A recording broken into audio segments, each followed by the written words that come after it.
New Thought Media Network proudly presents Having Courageous Conversations, where real talk dives deep. Each week we go beyond surface talk. We open our hearts, speak our truths, and dive into the stories that shape us. No scripts, no filters, just powerful, unforgettable conversations about life, purpose, healing, and truth. Join the conversation, because your voice belongs here. Please like, share, and subscribe. Check out our YouTube channel at Having Courageous Conversations or email us at yourshowyourvoice@gmail.com. Now, let's have a courageous conversation. The views and opinions of our guest and hosts do not necessarily reflect those of New Thought Media Network, or any organization we may be affiliated with.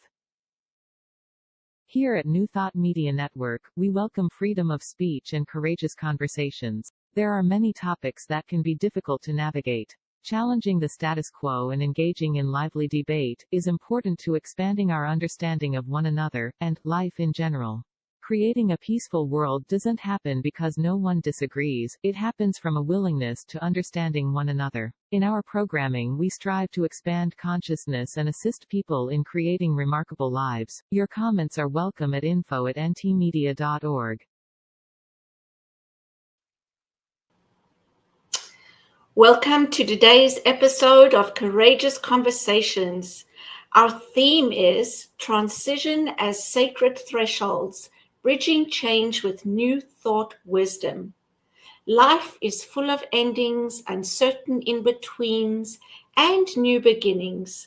And while these moments can feel daunting, they also hold profound opportunities for growth. I am Cheryl Rogers, and I'm delighted to be here with my wonderful co-host, Mark Dupuis. And together we'll be guiding this conversation with Reverend Dr. Tynya Beverly, who will lead us through William Bridges' transformation model of transition, illuminated by the wisdom of New Thought philosophy. Thank you, Cheryl. And I'm happy to introduce Reverend Dr. Tynya Beverly, who is a poet, author, staff minister at the Center for Spiritual Awareness. She leads the African American Suicide Prevention Project and facilitates safe Black space healing circles. Wow, so much to talk about. A retired chief learning officer for the state of California, she now cultivates healing through spiritual leadership, social justice farming, and creative retreats. Thank you for joining us today. It's a pleasure to be here. Yeah, Now, and what a powerful woman Reverend Dr. Tynya is, that I'm so grateful I got to speak to and hear her speak at the Association for New Thought Network conference. So tell us a little bit more on this topic. Yes. I love talking about change because I think change, if we begin to understand it, it is absolutely liberating. And for those of us who are in new thought, we can sometimes get pulled down by the daunting feeling about changes in our life. But if we had a different framework on this, I suspect that we would give ourselves a little bit of grace as we move through some of this. The one thing that I want to share is that change is inevitable. It's a part of our life. And so it's amazing to me how we kick and scream and resist when changes come about. And if we could just put a different frame on it, I think it would help us to move through that process. And what I call, we get through it because we're soldiers. We're going to get through the change. But I also find that we're like the walking wounded when we get to the other side. Mm-hmm. So we can choose how we get through changes. Change is going to happen with us or without us. Mm-hmm. And I was introduced to Dr. William Bridges many years ago. My background is in organizational development. And so I had a major downsizing effort where I had 13,000 employees that we had to move from a manual system to an automated system and call centers. And folks were resisting and kicking and screaming. And when I became certified in this training, I got a chance to sit with Dr. Bridges. And he shared a profound story with me about how he even developed this model that I'm going to share with you. His background, he's an organizational development psychologist. He's a professor at Mills College. And he's working with Silicon Valley, and they're doing downsizing and all of these efforts and laying off people. And so he was using his organizational psychology background in helping these organizations. Well, his wife was sick and received a diagnosis of terminal cancer. So he decided to take a sabbatical. So during his time with her, he realized that the same stages that people in organizations went through, he found himself personally going through it with the news about his wife. Mm-hmm. Now, she received this diagnosis. She wasn't going to pass away the next day, but his response to this information is where the model comes from. Wow. And so he believed that, once you hear information about a change, even if the change is a year away, 2 years away, we immediately start processing. We immediately start trying to figure it out. And folks will say, but you got plenty of time for that. But inside, there's a response going on. So he has this theory that when we're hit with a change is a two-part process. It's a change that you can see on the calendar, that on this day, this is going to happen. But then there's also an internal response that's happening to us, a psychological reorientation that happens to us. And he says the transition is what he calls it. He says it comes in 3 phases. There's an ending, there's a neutral zone, and then there's a new beginning. Mm-hmm. The ending means that you have to decide, I'm hit with this change, and it could be a wanted change or an unwanted change. And this is important because often people think, well, it's a change that I want. I want to have a baby. I want to get married. I want a new job. But we don't realize that we still have an internal adjustment process that has to happen. So he says this is what happens to us. We have to end before we begin. Is that new information? Most of us, when we're hit with a change, I want a new beginning, right? Mm-hmm. But he says, no, we have to stop doing something before we start doing something. Mm-hmm. And if not, we move into that new season with all of the baggage from the old season, right? Mm-hmm. So his model goes like this. He says, there are endings. So something is over, something is finished, and we have to stop doing it. And what happens is we're hit with grief, right? We don't think about change and grief, but if you have to stop doing something, you may equate that to loss. Mm. And, when we worked with automation and people had to stop doing the work that they were doing, their identities were tied to being subject matter experts. Who would have thought that would have been something that people would resist or not want to give up and grieve. And then he says, after you realize, okay, this chapter is over, this chapter is finished, then there's this awkward place. He calls it the neutral zone. It doesn't feel so neutral. Feels like the twilight zone, if you ask me. Mm-hmm. You're in between systems, in between the old way of doing it and the new way. So this could be a divorce. This could be a death. This could be your kids moving out of the house, right? It could be getting married. Oh, yes. And think about that. So when you get married, that's a wanted change, right? For most of us, it's wanted. Mm-hmm. And so think about, what do you have to give up because of that change? Mm-hmm. What do you think? What do you give up? Well, it's interesting for me because when I got married, I actually went through an identity crisis. I wasn't Cheryl Handley anymore. I was now Cheryl Rogers, and I was Kevin's wife. Yes. And I literally had an identity crisis, and I only realized that, in hindsight. Yes. Yes. And that's where the grief comes in. Mm-hmm. So although it's you wanted to get married, you didn't realize what you had to give up. Yeah. Right? Yeah. And that's what happens in most of these changes. A friend of mine recently had a baby, and I had to have this conversation with her. She says, I feel like an alien has taken over my house. Mm-hmm. It's all about the baby. Everything is the baby, And I said, okay, I had the conversation. Well, what are you having to give up because of this? Mm-hmm. What chapter is over? But also we can embrace, what new chapter are you embracing? Right? Yeah. And so I'm thinking, Cheryl, that when you got married, you probably went through an awkward time where you were in between worlds, Mm-hmm. right? Your old identity and this new one's not quite formed yet. Yeah. And right. And Yeah. so it's uncomfortable. Yeah. And that's the neutral zone that he says that most of us, especially as adults, we want to get to the new start. We don't Mm-hmm. want to spend time in the unknown. And here's the interesting part about the neutral zone. He says there's two sides to that part. The first side is chaotic and lacks direction, but the second side is creative. You see, and you're starting to let go of your old world, and you're starting to create what your new world is going to look like. Mm-hmm. But you have to be okay with being uncomfortable for a little bit of time, right?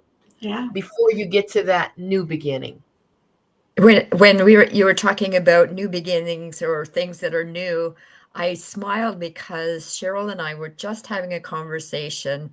On Sunday, she spoke, and she brought the service together in a new format. So she had about a 10-15 minute talk, and then she invited conversation from those that were there. And I think it was amazing. And Cheryl was uncertain on how it came through, I guess. And I said something about, wow, change, shaking things up a bit, I think is awesome, because otherwise we keep doing the same thing, right? And yeah. And also think about those folks that like to do it the same way all the time. And we come in and we change something, right? Exactly. And these folks have been viable team members, participating in our organizations. Then all of a sudden they're withdrawn. All of a sudden they shut down. And you think, I've done something wonderful. It's a great change, right? But people in our organization, some of them are comfortable with doing it the same way. So absolutely, there's a process that those of us in leadership need to be able to honor where everyone is in the process. Right. Yeah. So this is something we decided to try out on the 5th Sunday of every month. So it's not a complete change, but it's an introduction to something different, and to see how that goes. But exactly, some people will be comfortable and some people won't. And it's going to be interesting, because suddenly when you start, you do something the following weekend that's in their comfort zone, that might even take away from what they actually enjoyed in the previous week that was different, because now I'm comfortable, right? Yes, exactly. And so I share the model, the 3 phases, the endings, the neutral zone, and then you arrive at a new beginning. You see how that happens? Yeah. But there's some work that has to happen before you get to that new beginning. Yeah. And I like to lay over new thought principles when I'm talking about this model, because it begins to make sense. Because when we talk about endings and letting go, whether we're talking relationships, habits, identities, whatever that is, if you look at it through a new thought lens, release is not loss. It's a clearing of space for divine intelligence to work. Beautiful. Right? If we look at change from that perspective, that there is something expansion that is happening right now. And if it wasn't because of this change, I wouldn't be going through this right now. How many times do we were hit with the change and we're like, oh no, I'll never get through this. And then when we get through to the other side, you look back and you go, wow. Yeah. Transformation. Yeah, right. Absolutely. I really believe that in order to grow and learn spiritually, change is required. Yes. Right. Exactly. And if we can begin to name the change, we can begin to do something about it. Now, the tools that we use are our basic spiritual practices that we use on a daily basis are the same tools that we're going to use to get through change. It's asking those questions about, all right, I've named the ending. Okay, but what chapter is over for me? What do I have to stop doing? And maybe you're journaling about that. Maybe you're praying about that or meditating about it. Or how about developing a vision board for what this new beginning is going to look like for yourself? Often when I find myself in difficult changes, I'm a cancer survivor, and I found myself having to self-medicate with this model. I had to use things like affirmations because I used to call my spiritual practitioner and go, remind me of my truth because I can't remember today, And with affirmations and affirmative prayer, it kept me in the consciousness. And I had to do it daily, so that I didn't get caught up in my illness and in the process. And so I was able to move through that, that process. Right. So is that what you would call positive thinking, or is? Yeah. Absolutely. And it's difficult to have positive thoughts when you're faced with challenging events. And what you'll find is that it's a point of focus, because if not, you're going to spiral down and you're going to get caught. And what happens is we get more of what we don't want. Right. So why not be in control of my destiny by using my spiritual practices, using those tools that will support me through this difficult time? I think we forget about those tools. There's a death of a loved one, a divorce. When people come to me for prayer, it's almost like they've forgotten everything, because change disrupts the flow of your life. Right. Knocks you off your game. Yes. So to be reminded that, you know what, you can get back on even ground by using your spiritual practices to get you through these difficult times. And I would suggest, by what you just said, when somebody comes to you in a time of challenge, distress, that you wouldn't use the words, oh, think positive.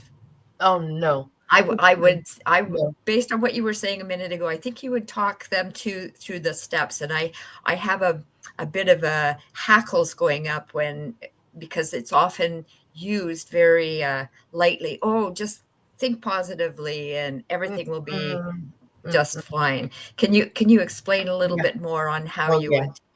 Oh, absolutely. I would not start telling folks, use the power of thought and take yourself and pull yourself up by your bootstraps. I would have a conversation about, because of this change, what do you think is ending for you? What chapter do you think is over? What do you have to stop doing because of this change? It's coming from the heart. You wouldn't want someone to clobber you with think positive, because we have to honor where people are. And this person is in pain. They're grieving. And so the last thing that you want to do is be a metaphysical bobblehead, right? And do spiritual bypass on them and act like what they just said was not real. Mm-hmm. You know, we have to stay in the feeling part, because when we skip over the feelings, that's where we wind up packing our bags full of all that stuff. And we wind up at the new destination with these pack bags. And then someone says something and the lock pops. Mm. And then they get it. Mm-hmm. All of it. Mm-hmm. Right. And it's just unresolved change. It's Mhm. just, we don't spend time. We're in a let's do it society. There's no time for you to process your change. Yeah. And then think about it. Most of us go through more than one change at a time. Mm-hmm. And so to be able to unplug and process, I mean, the big ones, people give us that grace, you know, if you lose a loved one or something. But when you lose a job or you're going through a divorce, people seem to, you know, the compassion is not there when they're saying, oh, you'll get over it. Oh, it'll be better. You know, it's Yeah. like, no, we need to meet people where they are. Yeah, I agree. I think people that say that are, and I used to be one of them, they're actually trying to make themselves feel better, Mm-hmm. right? It's not about the other person. It's dealing with the discomfort that they're feeling Mm-hmm. about what the other person is going through. Mm-hmm. Mm-hmm. Absolutely. Yeah. Absolutely. And but some of us, you know, especially in New Thought, you know, we don't want to have to deal with negativity. Mm-hmm. Well, the perception of it. Well, can we reframe that? Maybe it's not negativity. Maybe it is just another experience in our life, and that we need to allow it to unfold. Yes. You know, what is this time teaching me? Mm-hmm. You know, I remember lighting a candle and writing in my journal, and writing affirmations like, I bless what has been and I release it with gratitude. Mm. Right. Mm-hmm. And opening myself up to what I didn't know what the new was going to be. Yeah. I didn't know, you know, if I was going to get the word that I was cancer free, and I did. And I feel really blessed because of it. Mm-hmm. But I also went through the cancer journey with friends who did not make it. Right. You know, and Mm-hmm. so there's no way that I would tell them to think positive, No. you know, Mm-hmm. as I meet people where they are. Mm-hmm. And in this process, just allow it. No matter what it looks like, I bless it. No matter what it sounds like, I don't try to block it. Mm-hmm. If it's anger, and that's where you begin to understand, you know, those old models that we've heard many years ago, like the grieving process, the cycles of grief, Yeah. Yeah. right? Well, when you're dealing with change, those cycles are real. Yeah. You know, when someone has lost something, you know, they may be angry. They may be in denial. You know, they may be disorganized or be in, you know, depression. And so it's to basically to be able to be savvy enough, especially if I'm a leader in an organization, to understand those models like Maslow's hierarchy of human need. Mm-hmm. You know, the bottom of the rung is safety and security, and most people are right down at the bottom. And Yeah. then here I come along, and I want to do We Are the World, Kumbaya, social belonging. Self-actual, does it fit? No. Mm-hmm. So my communication has to be that way as well. Right. If someone is worried about security because of a change, I need to talk about that with them. Mm-hmm. Not trying to pull them up and rise above it. They're not ready for that. Mm-hmm. And so the gift of allowing is real when we're talking about change. So you can see that if we begin to understand for ourselves and those around us, that there is a process, an adjustment process that we go through, then we allow more grace in the conversation and not judging that someone's taking too long to get through that change. Mm-hmm. You know, but if we know that grief is a part of it, maybe we will, you know, can open up our hearts a little bit. Yeah. And everybody grieves differently, right? So it's the same thing. Everybody's going to handle change differently. Yes. So it's really giving them the space to do that, and Absolutely. just being there for whatever it is that they need in the moment. Absolutely. And I Mhm. think we forget, well, what would you like someone to do for you if you Mhm. were in this position? You Mhm. wouldn't want them to do a spiritual bypass, Oh, you know? absolutely. Yeah. You would want them to be present. Mhm. You would want them to listen and to open up their heart, Mhm. basically, and Yeah. start there, Yeah. right? Mhm. So I think that when we're dealing with changes and the world around us is full of constant change, we have change hitting us all over the place. And so just imagine that you're hit with one change and then you're hit with another one and then another one. We're running on a transition deficit. Mhm. Most of us don't have time to process all the changes. I mean, to do it fully, there's no grace in with that. Mhm. It's like you're hit with another one and you got to pull it together and you got to keep it moving. Right. Right. And if you understand that, because I do this with myself, I go, Tanya, sounds like you're grieving a little bit. Are you hanging on to something? What do you need to let go of, Tanya, because of this change? So I, we're talking about acknowledging, first of all, the Mhm, change and that something is coming to an end, mhm, and then really being introspective about what that means mhm, for me mhm, going through this change. What does it mean? What's coming to an end? However you want to do that, whether it's journaling or speaking to somebody or mhm. whatever works for you. And Yes, then recognizing that there is that grief process, which is basically letting go, right? yes, And yes. so how do I let go in a way that allows me to feel what I'm feeling and to honor Mhm, that? mhm. And then now let's talk about new beginnings. Right. So after you've done all this work with the grief and the endings and the letting go, or how about being in the mystery, in that middle zone, then the Mhm. neutral zone? I think Jesus called it the wilderness, Mm, that 40 days and 40 nights. Ayala Van Zant, she called it the meantime, the right. in-between time. Between the time you claim it and the time it shows up. We're Yeah. talking about faith of a mustard seed, Yeah. right? Yeah. So after you've gone through that and you've gone through the chaos, you've gone through figuring out who am I now because of this change, and you've gotten to the creative process where you're co-creating what the new beginning is going to look like, and you sort of arrive at this place. But before you arrive at the place, there is another process that you may go through. Is in that neutral zone, you may have to redefine what your life is and what it Mhm. looks like. You may have to replace some things, or you might have to relinquish some things. You Right. might have to let some things go so that by the time you arrive at the new beginning, it's just sort of like a checklist. You're Mhm. like, I've made it, I'm looking back over my shoulder, and you're kind of examining what you did. Right. Um, so visioning practice, affirmations again, are some of the things, some of the tools that you would use, and reflection. Mhm. I have an acronym that I use. I call it the ATM account.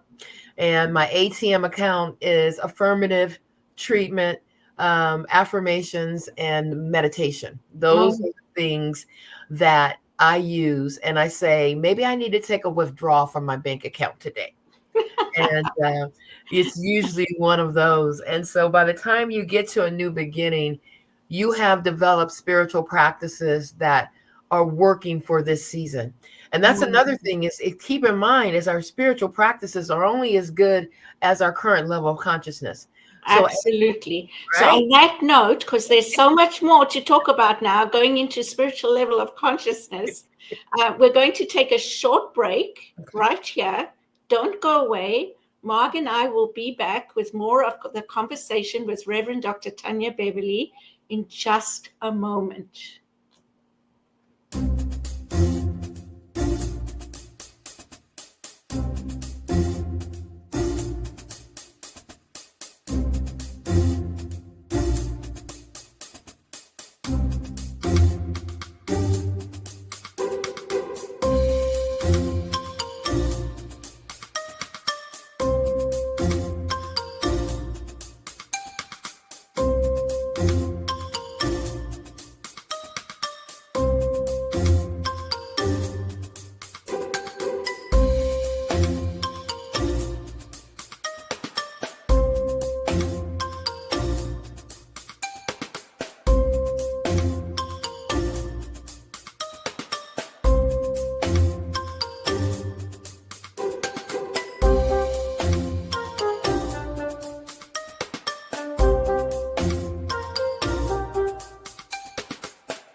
Please help us say thank you to our organizational sponsors, including the Hepperlin Foundation, Affiliated New Thought Network, International New Thought Alliance, Science of Mind Archives and Library Foundation, Center for Spiritual Living Denver, Center for Spiritual Living Midtown, New Thought Philadelphia, Planned Happiness Institute, Summit Center for Spiritual Living, One Heart Retreats, Center for Spiritual Living on the Lake, Unity Spiritual Center, Kitchener, Om Center for Spiritual Living, La Mesa, Satya Center, Center for Spiritual Living, North Jersey, Unity of Savannah, and Center for Spiritual Living, Seattle, as well as all of our individual donors. Thank you for making New Thought Media Network a place to be. Please come be you. And remember, like, share, and subscribe. New Thought Media Network, positively inspiring.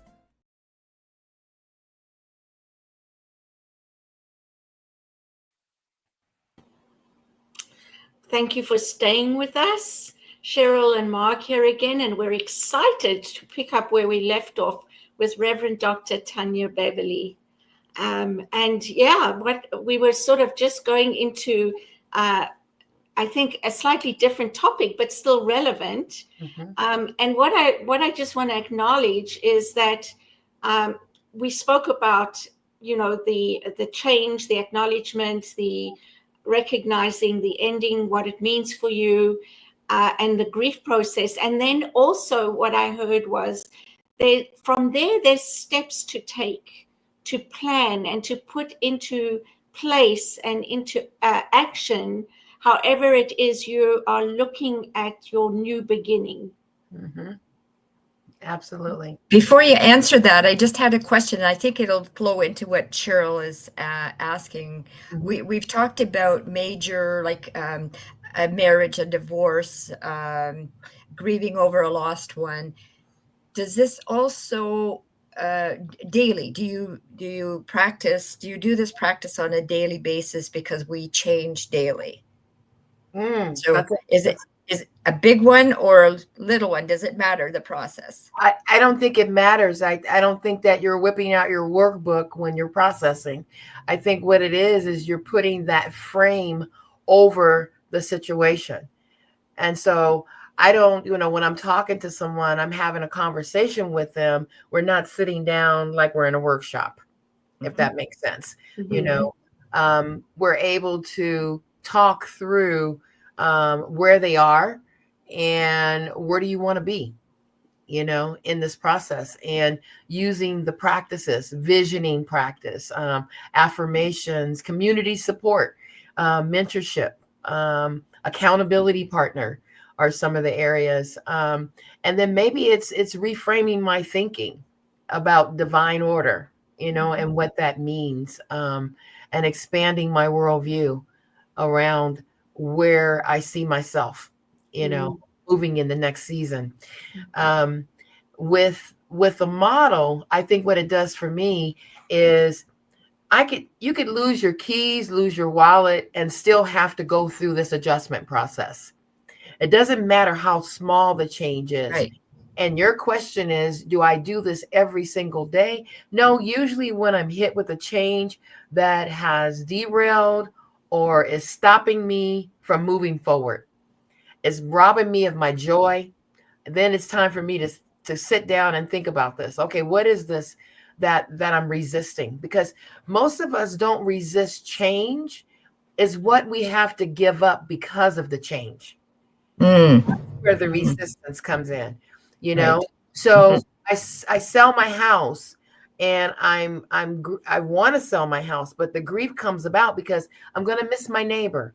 Mm-hmm. I'm going to miss the familiarity in my neighborhood. Mm-hmm. The postal carrier, my doctor, my cleaners. Mm-hmm. Those are the things that we resist giving up, not the change, the big change, because most of us are soldiers and we're pretty good at managing change. But the subtleties of change, what Dr. Bridges calls transition is the piece that most of us don't manage. Mhm. So if it's still causing me grief, if losing my cell phone is still causing me grief, I need to sit down and process that. Right. I need to work on that. If is this a bleep on the screen and I keep it moving, then, I think I said earlier that when I find myself in those places, I ask myself those questions. Oh, Tynya, you seem like you're a little discombobulated. What's going on? You inhibit that change. And so what did you have to give up because of that change? Oh, my friendships. Oh, I'm angry right now. And I can giving myself a little grace. I'm pissed off right now. And it's okay to be in that. Yeah. And that's what the model has done for me. It has allowed me to be real with my feelings and to check in and have a place to process that it's okay to have these feelings. Yeah. And that's a big one, right? In the society we've grown up in and the way we've been conditioned, we tend to judge our feelings, to criticize ourselves for them. And so it's really about really coming to that understanding that what I'm going through, it's natural to have these feelings and it's okay to have these feelings. And I need to feel them to release them. Yes. Right. Yes. To just push them down is going to create something that's maybe going to burst and come out somewhere else further down the line. Yes. Yes. We have to remember that change is not a disruption. It's a call to action. And transition is the teacher, because we're being summoned to rise with sacred defiance, Oh, I love that. Right? Because it's like I'm challenging, like you say, doing something different every fifth Sunday. That's creating an environment that's allowing your community to know that on this particular day, it's going to be something different. And that's preparing people to embrace what this newness, instead of resisting it, they open up. So being able to communicate to people, I have, when I'm communicating something new to people, I call it the 4 Ps. And I need to tell you the purpose. Okay. I need to paint the picture of what it's going to look like. I need to tell you what the plan is. And then I need to tell you what your part is. So as soon as I can tell you your part in this, then you can get on board, right? Yes. But think about it. We're always talking about the picture, the vision. If I can paint, I may not have the plan, but I can say, this is what the vision is for this. Then maybe people can hang in there a little bit longer until I can get the plan together, right? They'll give me some grace. Now, okay, I got the plan now, right? Here's the plan. And now here's your part in this. Beautiful. And I found that is a wonderful way to communicate difficult information. As a leader, I've got to move this organization forward, whether I want to move ahead or not. And I know there's going to be some resistance, but what I do is I take those baby steps and I begin to lay it out like I would want it laid out for me. Right. And then we wonder why people resist. It's not, it's what they have to give up. Now I'm not the subject matter expert anymore. You're changing the system. My identity has been changed, right? So it's just a different way of looking at change. And I think if you look at it from this perspective, you give yourself a little more grace, in the process, and not so hard. You really should have yourself together by now, But when you think about, having to give up things that are important to you, like your identity, it's important. That story about the monks, that the woman that was on the riverbed that was crying, and 2 monks come along, and one of them, she says, I need to get across the river. And then one monk helps her across the river. And then the other monk is there talking to him. You shouldn't have carried her across the river. We have a vow of celibacy. You can't do this. You're not supposed to touch a woman, and the monk turns to the other monk and he says, my brother, I carried that woman across the river, but you still carry her. Wow. You still carry her. Yeah. And how many things do we carry like that? Well, we could just lay them down right by the riverside, okay, and leave them there because they're not ours to carry anymore. So what do I have to let go of? Got to let go of something, honey, or you're going to be walking wounded by the time you get to the end of the journey. Right. Yeah. And it's not pretty. Yeah. I am so glad this is recorded. Blessed be. Just saying. Yes. Just saying. Repeat. Well, and it's so interesting because I think the same thing is said for anyone who's going into ministry. Yes. Right? Yes, absolutely. It's the same kind of process. Right. I thought you were going to say menopause. Well, that too, honey. Yeah, exactly. That too. Well, think about it. You know, some of the things that I tell people when you're especially in that neutral zone are things like protect your peace, right? Don't engage in things that don't add value to your life. This is your time of reflection, and choose silence as power. You know, it's not a negative thing. And then let go of what no longer serves you. Lighten the load. And we don't do that. We carry everything and the new stuff. Yes. Is that different? How heavy that is? Yeah. It just is way, way, way too much. So when people say, well, what does change have to do with it? Change has everything to do with it. If you don't process, because it will process you. Right. Guaranteed. Yeah. And you said something in the beginning that it's a choice, right? How you deal with things is a choice. And so it's also about our perception of things and maybe shifting that perception to recognize that, you know, change is not a bad thing. It's just something that we all experience on a daily basis, just like death and birth, you know, and all these things. And so let's talk about it and let's manage it in a more, what is the word? In a way that acknowledges us as a person and allows us to go through the process the way we need to. Right. When I hear someone saying something negative, I'll say to them, can you put another frame on that? Oh, I love that. Yeah. If you could reframe that, what would that look like? And have them do it, you know, versus me reframing for them. Because the discovery because transition is a personal journey. As much as I want to help you through it, I can't. Yeah. Because you're looking at that change through your filters, through your life experience. I can't give you my consciousness. Right. And so if people begin to see it from that perspective and they can reframe it, that I do have the power to reframe this. I do have the power to look at this from a different view. Right. I can allow it to eat me up, or I can be in a place of allowing and being open and willing, those kinds of words, you know? Yeah. Okay. What is this change teaching me? Yeah. Instead of shutting down and then, you know, getting stuck in anger, because we can get, you've seen people stuck there for years. Yeah. For years. And how do you get unstuck? Well, it goes back to what you believe. It's your belief system. And if you believe that something's happening to you and the world is got it in for you, guess what? You're right. Right? You're going to be right. You're powerful beyond belief. Exactly. Yeah, exactly. And that's the most interesting thing is some people will say, you know, I've been asking for this for so long and it hasn't arrived, and you know, this, that, and the other.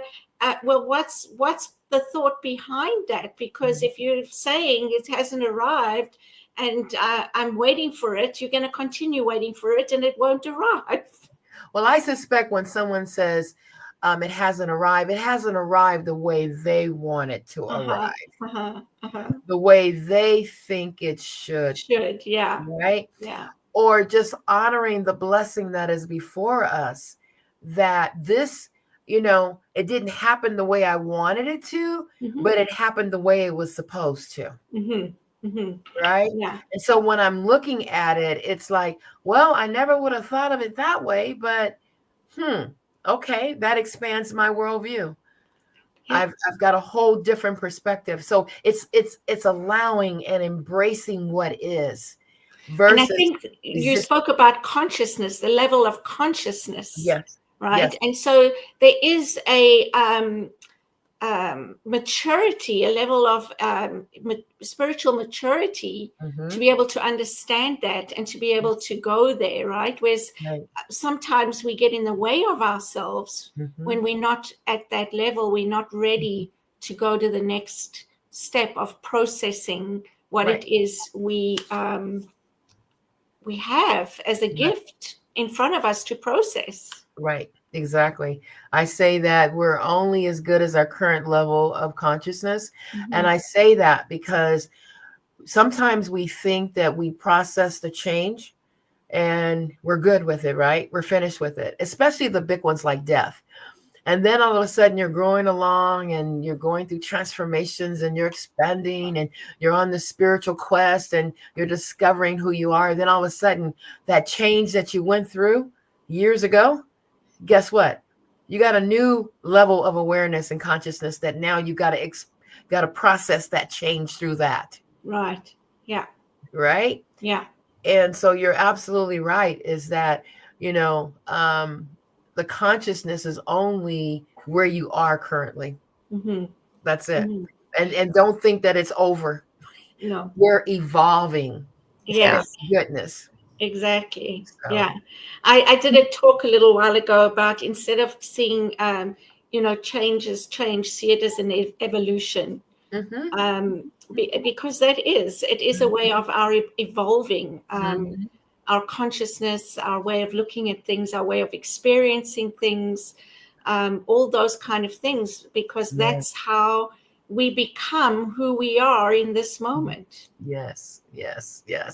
Absolutely. And I hope that, the listeners, Dr. Williams' book is Personal Transitions, Making Sense of Life's Changes, to discover that and to be able to give themselves another tool that will allow them to process life in general, And I think that's what Dr. Bridges gave us. He gave us a framework to navigate change, right, and be and allow ourselves to be okay with what's going on, and not try to block it. Look at it from a spiritual sense, is that, if this is where I am, then okay, what do I do with what I have?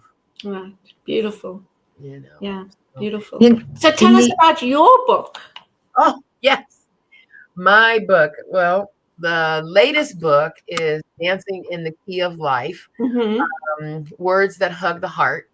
And it's a book that is a compilation of poetry and sort of sacred expressions is what I call them, lessons learned on my spiritual journey. And so that book is definitely an eye-opener. It talks about peace. It talks about life in general. And so you can get the book on Amazon as well. And then my next two books will be out in the next 2 weeks, actually. Wow. And so if you have my name, next week you'll be able to find my other two books. The next one is The Wind in My Braids, Voices of My Roots. And it's about ancestral wisdom that I've learned from my ancestors. And then the next book is I Have Something to Say, Dropping Knowledge, Raising Spirit. So definitely more to come. Beautiful. I love that. So is Dancing in the Key of Life? Was that your first book? Yes, that was my first book. Okay. And now you've got the two others coming out. Right. And they all sound so wonderful, like really different from each other. Yes. But so just enticing to read. Yes. To me, anyway. Right. Mhm. And then the next one will be Kwanzaa 365. So these are, what's interesting is that people said, how did you write all these books? Because they're all coming out like in a short period of time. Well, the books have been written for a long time. And it took my cancer journey to kind of shake me out of my perfectionism, and to be able to release this and say, I want the world to hear. I have something to say, and I'm not going to hoard it anymore. Because it was never perfect enough. It was never, it needs to be cleaner, pristine. It needs to be raw. It needs to be just as it is and tell the truth. Absolutely. So that's how they kind of, and then my years of doing Kwanzaa, is my book has rituals and all kinds of historical references for people who want to know about Kwanzaa. And Kwanzaa was Dr. Maulana Karenga, founder of Kwanzaa, December 26 of 1966. And it came out of a need. I experienced the Watts riots. And so there was this disconnect from culture, from African culture for Black people. And he went to Africa and he saw a harvest called the first fruits, where the village would honor the crops, they would honor their elders, they would honor the youth, and they did ritual around this. And he brought that back. He was a professor at Cal State Long Beach, and he brought that back. And it has been a tradition in my life, like I said, over almost 40 years now. And it's all about the gathering of community. You don't give, and it's the 26th through the 1st. So it's 7 days of celebration, December 26th through January 1st. Okay. And each day you focus on a different principle, unity, self-determination, purpose, cooperative economics, and you light candles. It's called the Kanara. And so there's 3 red candles, 3 green candles, and 1 black candle. I saw that, and it's the same. It looks like a menorah. Yes, it's similar. Yeah, very similar. Has 8, right? And the Kwanzaa Kanara has 7. And 3 are red, that represents the struggle of Black people. The green, it represents the future and the fertility of ideas for the future. And the black candle represents the Black community. Wow. Yeah. Beautiful. Thank you for sharing that. Sure. I didn't know that, but I did. I was working on a year-end message, and I wanted to include all the celebrations. And so that's where I saw that, and I was like, wow, is that really like the symbol? And it is, yeah. Well, a lot of folks don't know about it, but I think folks are awakening to it. Yes. And they're like, wait a minute, I heard something about that. Tell me more about that. Yes. And so when I get that, the opening is there for me to share that there is. And I let people know it's not a religious celebration. It's a cultural celebration. Yes. Right. Yes. Yeah. I love that. That's beautiful. I think that's important to can you celebrate just cultures. Tell us a bit about your spiritual center.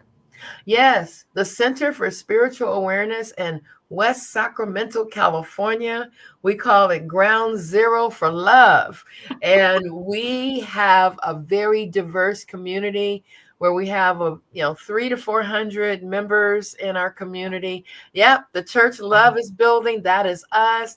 We have an awesome children's ministry.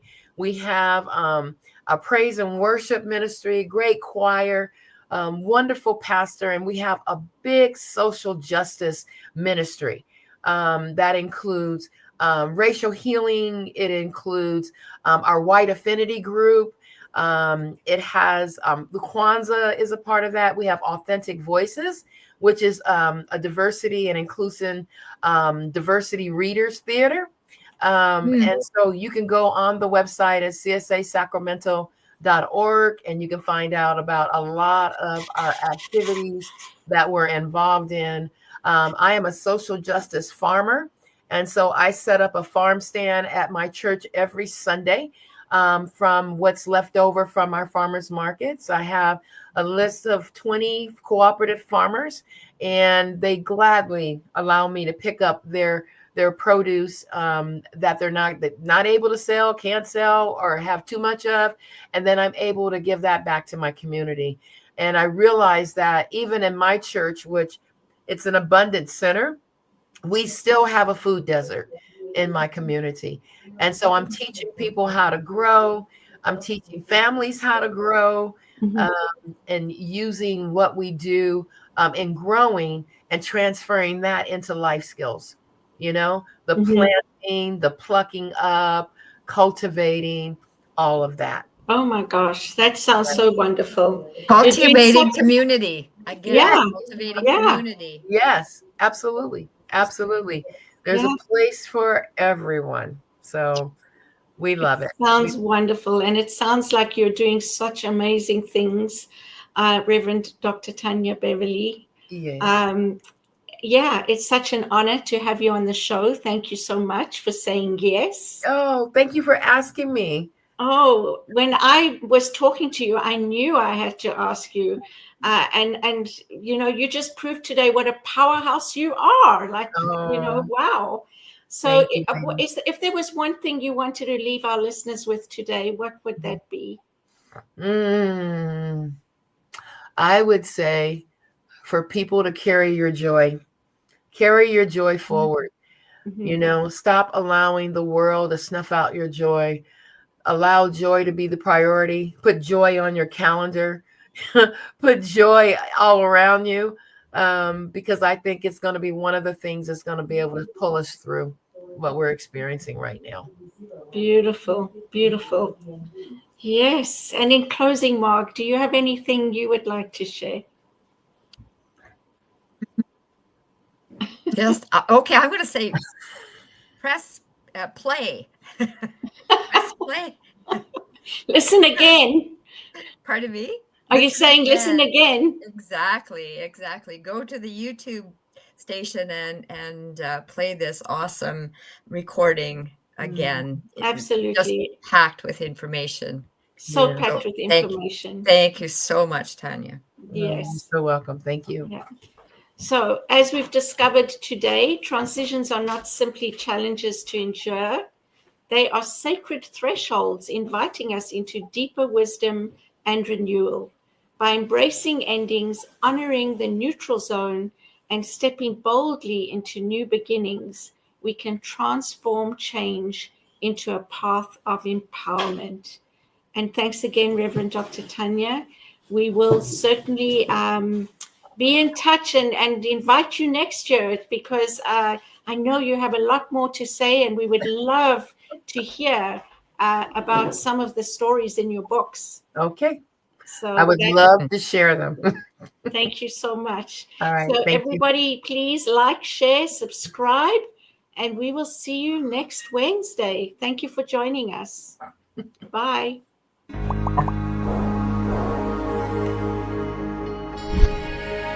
On behalf of everyone at New Thought Media Network, thank you for being a member of our virtual family. Your financial contributions help share the New Thought message with people from around the world. Please visit and contribute at www.ntmedia.org/donate. New Thought Media Network, come be you. And please like, share, and subscribe. Until next time.